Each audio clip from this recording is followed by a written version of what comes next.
Bienvenidos de regreso a Biblia y Teología con el Dr. Larry Trotter. Esperemos disfruten el siguiente episodio.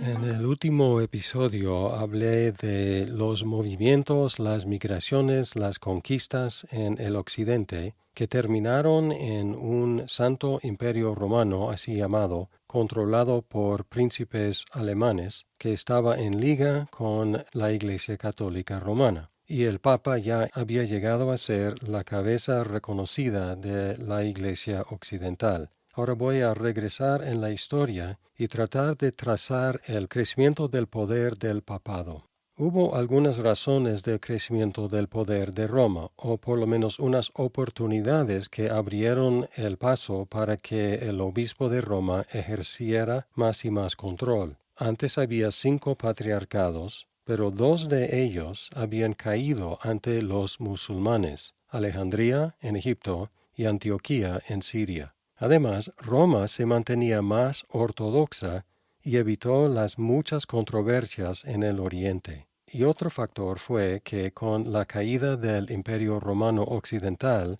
hubo un vacío de poder que el Papa pudo llenar sin la interferencia del emperador romano que estaba lejos en Constantinopla. Algunos eventos y personajes ayudaron a acrecentar el papado y su poder. El Papa León I, 440 a 461, consiguió que el emperador Valentiniano III declarara que todos los obispos estaban subordinados al Papa de Roma. Luego el Papa Gelasio, 492 a 496, declaró que los gobernadores civiles estarían bajo la superintendencia moral del Papa, y él fue el primer obispo de Roma que recibió el título Vicario de Cristo. El Papa Símaco, entre 498 y 514, declaró que ningún tribunal podría exigir la comparecencia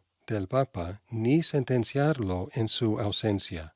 Luego, en 607, el Papa Bonifacio III consiguió que el emperador Focas le concediera el reconocimiento como cabeza de todas las iglesias, para contrarrestar la declaración anterior de que el patriarca de Constantinopla era obispo ecuménico, es decir, obispo de todas las iglesias. Es interesante que estamos hablando de un tiempo cuando el Imperio Romano ya no ejercía mucho poder en el occidente, pero los mismos emperadores, reinando desde Constantinopla, cedían más y más poder al obispo de Roma. El Papa Gregorio I, 540 a 604, estableció o por lo menos solidificó el sistema papal que prevaleció durante toda la Edad Media. Fue un monje que fue electo obispo de Roma en el año 590, aunque él no utilizó el título papa.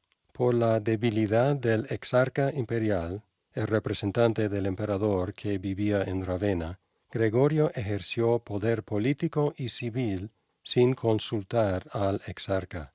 Hizo uniforme la liturgia y estableció o solidificó las siguientes creencias y prácticas: la exaltación de la tradición encima de las escrituras, la interpretación alegórica, el bautismo para lavar el pecado original y la penitencia para lavar los pecados posteriores, el sacrificio de la misa en beneficio de los vivos y los muertos, y la transubstanciación, aprobada oficialmente en el Cuarto Concilio de Letrán en 1215.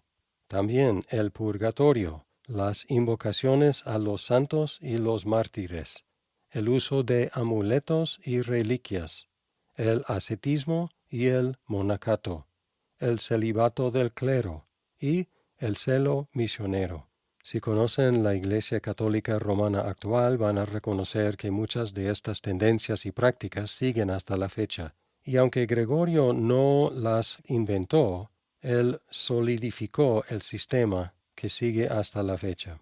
Él envió a un monje Agustín a Bretaña una acción que eventualmente resultó en la unión de la mayoría de las iglesias célticas con Roma. Patricio, un inglés que vivió entre 390 y 461, había evangelizado a los irlandeses, los cuales, a su vez, enviaron muchos monjes misioneros a Escocia, Inglaterra y Europa bajo el liderazgo de Columba, 521 a 597. Las iglesias célticas operaban independientemente de Roma hasta el Sínodo de Whitby en 663, cuando muchas se unieron definitivamente a Roma.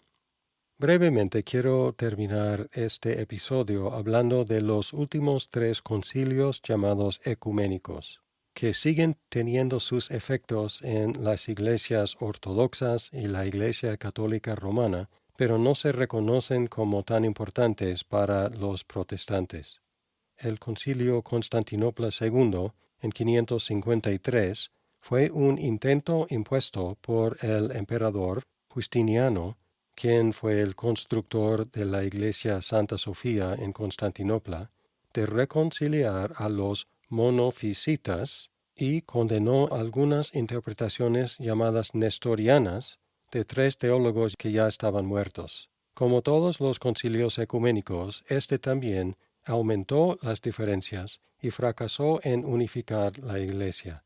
El Papa Vigilio vacilaba en sus opiniones y produjo cismas en el occidente, pero después la Iglesia romana aceptó el concilio.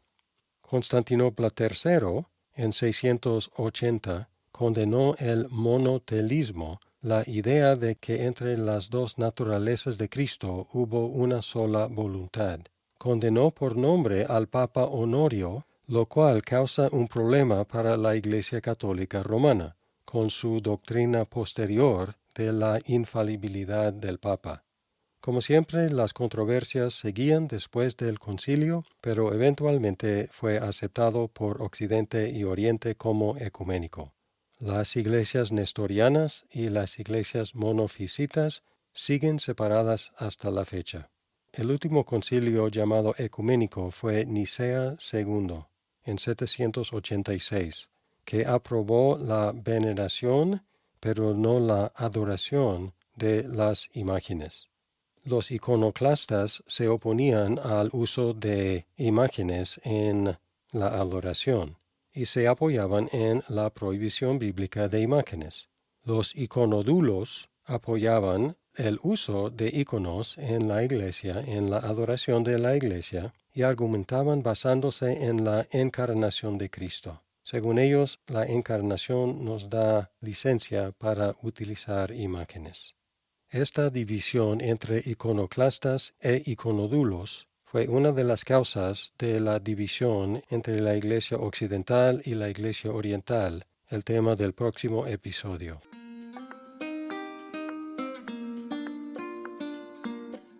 Muchas gracias por escuchar este episodio. Si estás disfrutando Biblia y teología, por favor compártelo con tus amigos. ¡Hasta pronto!